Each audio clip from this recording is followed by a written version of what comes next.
कांग्रेस का जात दल पहुंचा नेपानगर। बुरहानपुर जिले के नेपानगर के वीआईपी रेस्ट हाउस में पहुंचा कांग्रेस दल, जहां आदिवासी नेत्री माधुरी बेन भी मिलने रेस्ट हाउस पहुंची और जमकर नारेबाजी करते हुए जंगल कटाई को लेकर आक्रोश व्यक्त किया। वहीं नेपानगर के स्थानीय लोग और आदिवासी हुए आमने सामने, दोनों एक दूसरे के खिलाफ नारेबाजी करते हुए देखे और माधुरी बेन के मुर्दाबाद के नारे लगाते रहे। इस पर आदिवासी महिलाओं ने कहा कि हम भी सब माधुरी बेन है। जागृत आदिवासी संगठन की जमकर नारेबाजी करते नजर आए। वहीं आदिवासियों और नगरवासियों में जमकर तीखी नोकझोंक होने लगी। पुलिस ने दोनों पक्षों को समझाइश देकर मामले को शांत कराया। जब कांग्रेस का विधायक दल रेस्ट हाउस से बाहर निकला तो वहां जमकर नारेबाजी होने लगी। वहीं विधायक सुमाज जोलंकी ने कहा कि हम हमारे प्रदेश अध्यक्ष कमलनाथ जी के आदेश पर यहाँ आए। हम गांव में जाकर सरपंच प्रतिनिधि के और ग्रामीणों से भी चर्चा की है। इसके पश्चात हम सभी कलेक्टर एसपी से मिले और मुलाकात कर हमने कमलनाथ को रिपोर्ट सौंपे देंगे। वहीं विधायक प्रताप ग्रेवाल का भी कहना है कि ग्रामीणों से चर्चा कर उनके बयान नोट किए गए हैं और विस्तृत रिपोर्ट के बाद हम कमलनाथ जी को यह रिपोर्ट सौंप देंगे। वहीं जागृत आदिवासी नेता माधुरी बेन का कहना है कि यहाँ हम पिछले 5 वर्षों से चला कर कह रहे हैं कि अतिक्रमण रोकना है, बावजूद नहीं जागा शासन प्रशासन की मिली भगत जंगल काट रहा था और वहाँ बड़े बड़े तस्कर इसकी तस्करी करने में लगे हुए थे। जिन लोगों ने जंगल काटे और जिन लोगों ने जंगल कटवाए उन्हें अब तक उन्हें गिरफ्तार नहीं किया गया है। वहीं शहर के संजय विजय वर्जी से चर्चा की गई तो उन्होंने कहा कि हम शहरवासी इनसे भी मिलने आए थे कि यहाँ से जिस तरह से आरोपियों को छुड़ाकर थाने ले गए उनके खिलाफ सख्त कार्रवाई होनी चाहिए और नगर की सुरक्षा होनी चाहिए। उन्हें भी कहा कि हम भी संपूर्ण रिपोर्ट के साथ हमारे प्रदेश अध्यक्ष को संगठन को रिपोर्ट सौंपेंगे।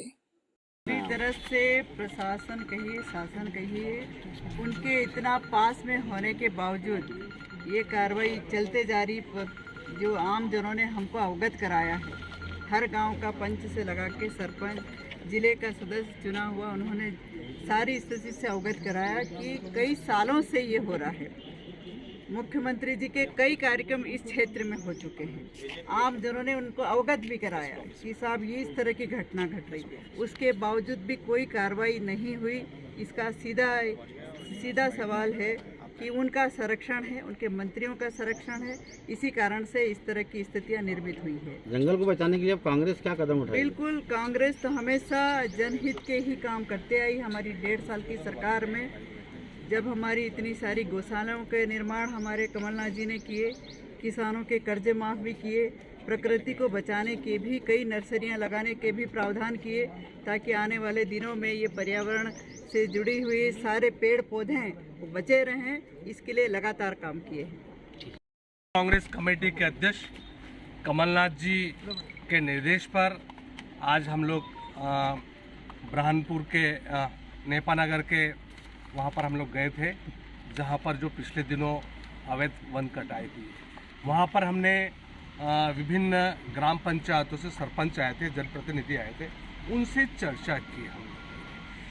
हमने ये पाया कि अवैध वनों की जो कटाई है ये काफ़ी कई दिनों से चल रही है। अवैध वन कटाइयों को पूरी तरह से शिवराज सरकार और साथ में हमारे पड़ोसी ज़िले के जो मंत्री जी हैं उनके ही क्षेत्र में इस ढंग की अवैध वन कटाई होना निश्चित तौर पर संरक्षण प्राप्त है। और जिस प्रकार से हौसले बुलंद है अधिकारी कर्मचारियों को ऊपर भी हमला करना वो निंदनीय है। और इसके अंदर जो भी जिसका भी संरक्षण प्राप्त है उस पर कार्रवाई होना चाहिए और जो दोषियों के खिलाफ कार्रवाई होना चाहिए। अभी आपने क्या मांग करी एसपी साहब? हमने चर्चा की कि आप जो अवैध कटाई हो रही है उस पर आप अंकुश लगाए और जो भी इसमें लिप्त है उनके ऊपर कार्रवाई कीजिए, दोषियों के ऊपर कार्रवाई कीजिए। भारतीय जनता पार्टी को भी नेता यहाँ पर ना मंत्री पहुँचा देखने के लिए आज तक जंगलों के लिए। आप देखिए कि 19 साल से इनकी सरकार है और वन मंत्री भी हमारे यहीं के पड़ोस के हैं, उनके यहाँ नाक के नीचे यहीं पे वन कटाई हो रही है।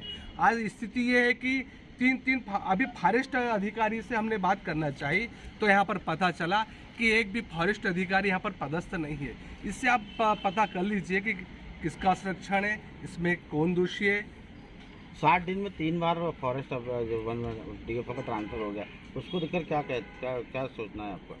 आप देख लीजिए कि इतने बार अधिकारियों का बदले जाना निश्चित तौर पर आप अच्छी तरह से इस चीज़ को समझते हैं। और आज भी फॉरेस्ट अधिकारी से हमने बात करना चाहे तो फॉरेस्ट अधिकारी नहीं है।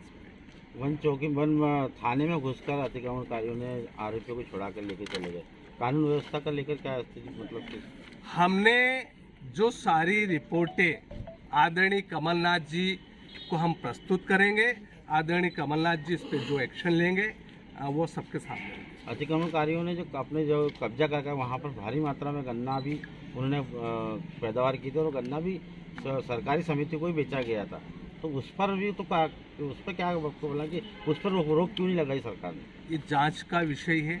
मैं कह रहा हूँ कि पूरी शिवराज सरकार का और यहाँ के वन मंत्री का पूरा संरक्षण है, उन पर कार्रवाई हो। इसमें देखिए कांग्रेस को, और उसमें हमें कौन दोषी है कौन दोषी नहीं तय नहीं करना। हमने तो जो कुछ देखा है, लोगों से चर्चाएं करी हैं, उनकी बातों को सुना है, वो अपने तरीके से समिति के सदस्य लोग प्रदेश अध्यक्ष जी को भेजेंगे। फिर आगे जो प्रदेश अध्यक्ष जी का निर्देश होगा तो मुख्यमंत्री से बात करें, राज्यपाल से बात करें, हम लोग को निर्देश दें, फिर आगे कार्रवाई होगी। ऐसा लगता है चुनावी साल है इसलिए कांग्रेस भी कोई एक्शन में कोई दिख रही है, आदिवासियों को लुभाने का प्रयास। ऐसा कुछ नहीं, चुनावी साल चुनाव तो हर साल आते हैं। चुनावी साल तो अब चुनावी साल में तो उनको ज़्यादा सतर्क होना चाहिए, जो सत्ता में बैठे हैं। अब उनके क्षेत्र में जैसे अभी आदरणीय अग्रवाल साहब ने कहा कि वन मंत्री जी, मुख्यमंत्री जी के क्षेत्र में इतनी बड़ी घटनाएं घट रही हैं, वो खामोश क्यों हैं? उनको तो आगे आना चाहिए ना, कि इसका मतलब है कि कहने की संरक्षण तो प्राप्त है। आप ये अच्छे से जानते हैं कि एक सर पे एक गांव का आदमी एक जलाऊ लकड़ी का छोटा सा गट्ठर लाता है, उसको वन विभाग के लोग, पुलिस के लोग लट मार कर ले जाते हैं, और इतना बड़ा जंगल कट गया, सारे लोग खामोश हैं। किस बात के लिए संकेत है ये? कहीं ना कहीं लाल में काला तो दिखाई देता है। मंडल आए हैं, उनसे मिलने के लिए आए हुए हैं। यहाँ पर थाने में जो विगत दिनों जो घटना हुई है, जिस प्रकार से अपराधी तत्वों को छोड़ा कर ले जाया गया है, इसलिए हम लोगों ने इस प्रकार से इनसे प्रशासनिक बात करी है कि भाई हमको प्रशासन की मदद कैसे मिलेगी, कहाँ पर हम हमारी न्यायिक बातें करने जाएंगे, इस विषय को लेकर आए थे। क्या कहा इन्होंने कहा कि अभी हम देख के रिपोर्ट देंगे हमारे संगठन को, हमारे प्रदेश कार्यकर्ताओं को, उसके बाद जो भी उचित होगा वो कार्रवाई करेंगे। इस प्रकार से आश्वासन दिया है कांग्रेस प्रतिनिधियों ने। होता तो 2005 का जो कट ऑफ डेट है वो सबको मालूम होता, और लोग झांसे में नहीं आते आगे जंगल कटवाने के लिए, उसे वो कटवाने वालों के झांसे में नहीं आते हम लोग। तो वो कानून का क्रियान्वयन नहीं हो रहा है, और ये प्रासंगिक आज इस दल के लिए इसलिए भी है क्योंकि वो कानून यूपीए सरकार द्वारा पास की गई थी। अब वो यूपीए सरकार द्वारा, आप ही के सरकार द्वारा पास किया गया कानून के क्रियान्वयन के लिए भी आप नहीं दिख रहे हैं सामने, तो आप उसके लिए तो आइए, जो आप ही के सरकार द्वारा पास किया गया कानून था। 16 साल हो गए हैं, वो कानून का क्रियान्वयन नहीं होने के कारण एक असमंजस की स्थिति वन भूमि और जंगलों पर बनी है, और उसका फायदा उठाते हुए तस्करी और वन कटाई चल रही है। Thank you.